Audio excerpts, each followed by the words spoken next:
Bonjour tout le monde, j'espère que vous allez bien par ces événements pas très agréables qui nous entourent actuellement. J'espère que vous tenez le coup. Aujourd'hui je fais cette vidéo parce que je voudrais aborder deux points.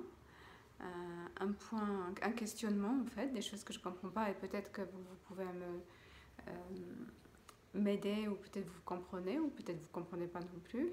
Et puis deuxième point, je voudrais parler des choses un peu plus positives, une petite réflexion que je me suis fait aujourd'hui. Alors je vais commencer par moins positif. Et je ne comprends pas la situation avec les masques. C'est incompréhensible pour moi que dans des pays, en Europe, que pardon, les pays sont assez riches, qu'on peut être en manque de quelque chose si simple à fabriquer, de fabriquer que les masques. Parce que c'est un morceau de papier avec deux élastiques.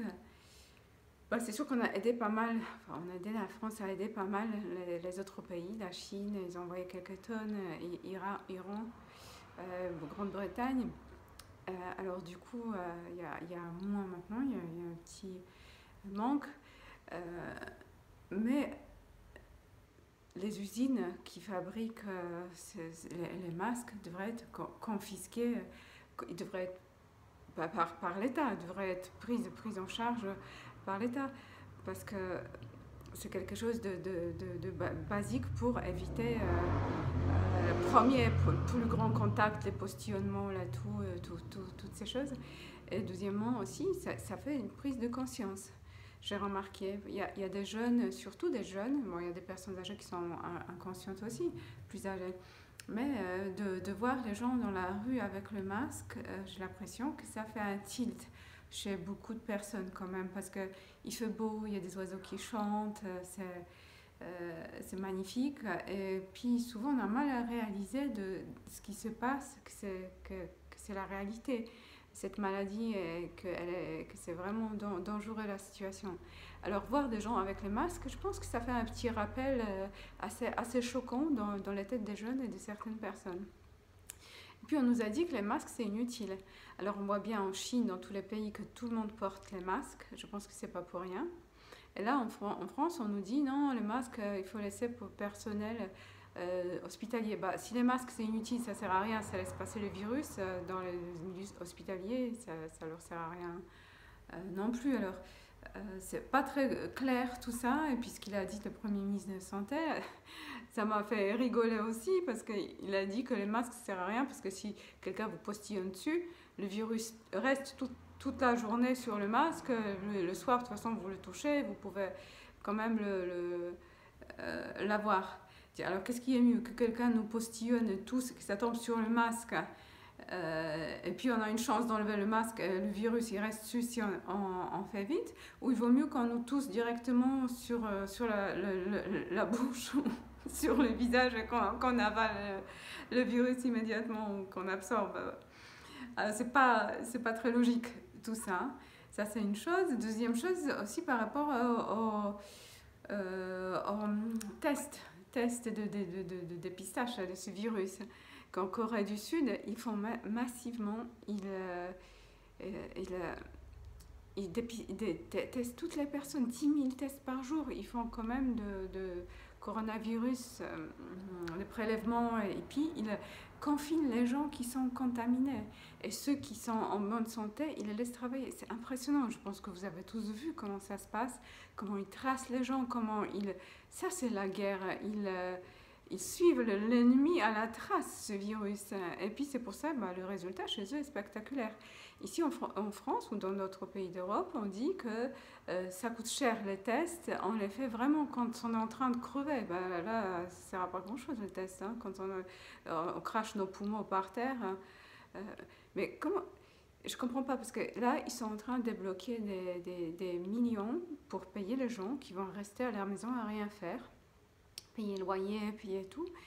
Et pourquoi cet argent, ils mettent pas plutôt dans les tests, et puis pourquoi ils mettent le laboratoire qui fabrique ces tests? Si c'est la guerre, c'est la guerre. L'État devrait saisir ces laboratoires et il devrait massivement fabriquer ces tests.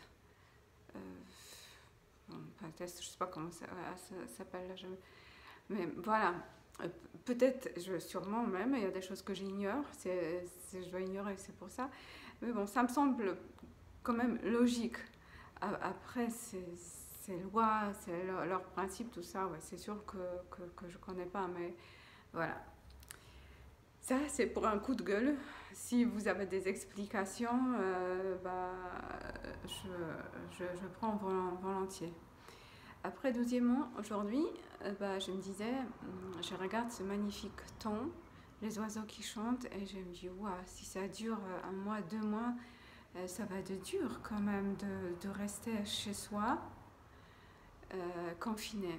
Et après, je me suis dit, j'ai pensé aux gens qui ont vécu des guerres.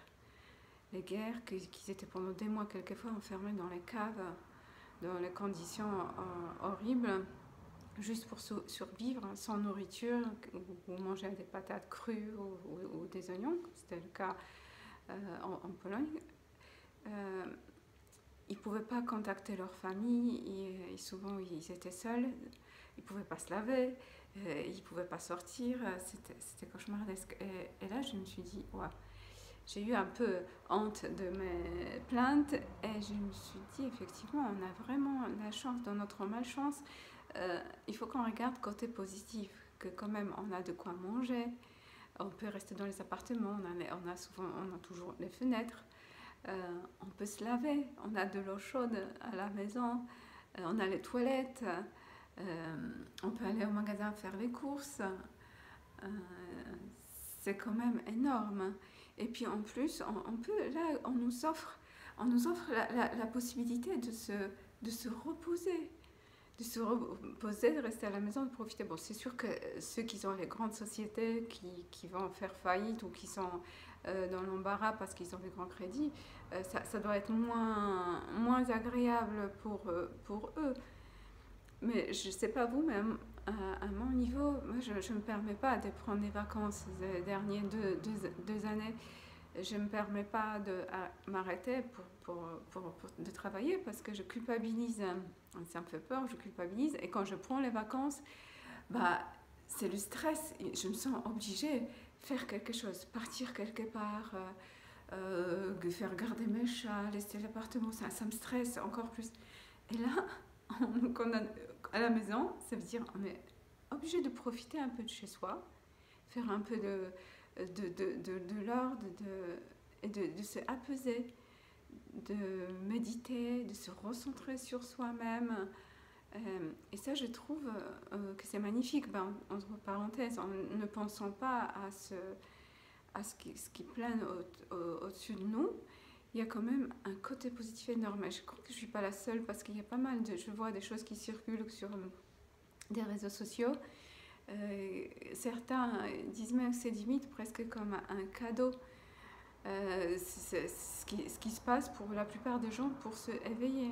Où on va, que cette course après le vent, pour qu'on travaille, pour s'acheter, pour s'offrir des babioles, quelquefois qu'on n'en a pas besoin, de vivre au-dessus de nos moyens pour des babioles qui ne servent à rien, ou pour partir de l'autre côté de la Terre 2 semaines et se rentrer encore plus fatigué. Peut-être voir des paysages magnifiques, mais ici on a aussi des choses magnifiques à voir. Et tous on court parce qu'on nous met la carotte devant et on court. Et puis là, il y a tout qui s'arrête.